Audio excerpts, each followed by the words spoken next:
everyone, this is Gigi from Gigi's Retirement Budgets. Welcome back. Today I want to talk about some of my financial goals for 2026. I just did a video for my school community, the Legacy Lab 30-day Jumpstart, where we take 30 days to walk through the Legacy Money Plan blueprint step by step to set up your money plan for 2026. So I just brainstormed like six goals for the year. I have more. For the life of me, I cannot find my paper where I wrote them down. I've tore my desk apart trying to find that paper. So I just had to kind of brainstorm my brain. So these were the top 6, I would say, that I'm really trying to focus on for 2026. I do have more, but this is already over my budget, so I've already got to figure out how I'm going to do this.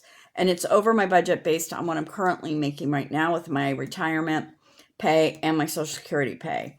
I'm hoping, I'll make money this year with YouTube, some other monetization on some social media platforms, and then through the 1322 Legacy Project and my coffee shop. So let's just get into it. My first financial goal is a multi-generational property. And I have looked at all kinds of property. And there's the gamut, right? To paying $1 million to seller financing. And what I'm seeing right now in the seller financing area, at least for Northern California, is there are some companies that are asking you to put maybe $1,000 down, $1,500 down, $200 down. You can get like 20 acres and pay anywhere from like $200 to $1,000 a month, depending on what you can afford. They work with you. So I just put on here $15,000. I've seen some for like $11,000, $13,000, the total price. And I put 5 years, but I would really like to get some multi-generational property before then. But let's just go with the 5-year plan. So that would be $3,000. And I mean, if I go with the seller financing where it's like, $1,000 down or $500 down, I could get it way sooner than 5 years, right?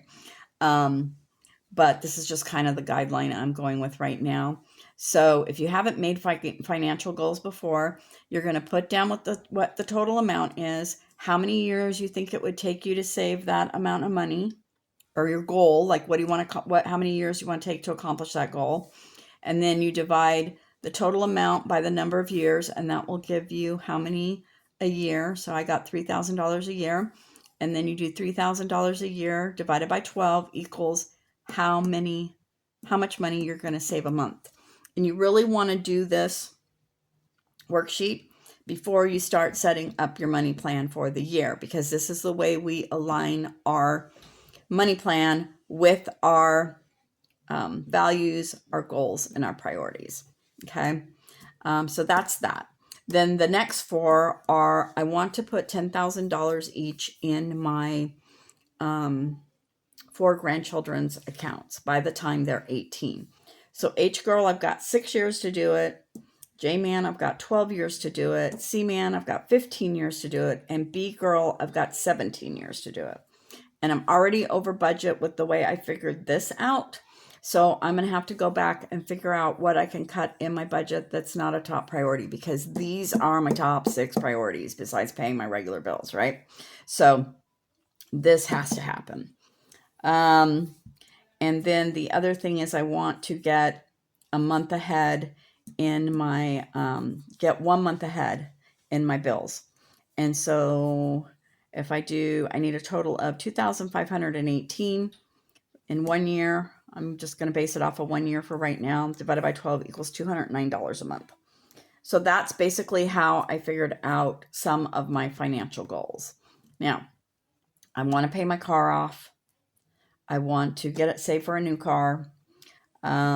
This up here is just land, raw land. If I go with the seller financing, this cheap is just raw land. So that means, I'm going to have to save up money for whether we do sheds for tiny homes or I don't think we're really the RV camper type people, living in RV campers. And just setting up like your solar, because we would be off grid. So setting up our solar and our internet and all that kind of stuff. So this is just getting the raw land. And even if I could just get the raw land now and work on it a little bit every year and not even necessarily live on it yet, but have it ready at a certain point in time where, you know, it would be usable. Because my dream is to have all of us living on the property, but, you know, not all of us may want to live on the property. And then to also have a garden that feeds us and animals that feed us and all these different things. And those will take a number of years to put all that into place. For two of my grandchildren, there's custody issues. And so for her and her dad, we would have to wait till she's 18 to move. His father said that he would go wherever we go.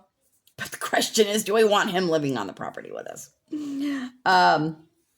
And so otherwise that would be like, you know, another 12 years before we could get that done. And then these guys live already on 40 acres on a mountain, so they may not want to move.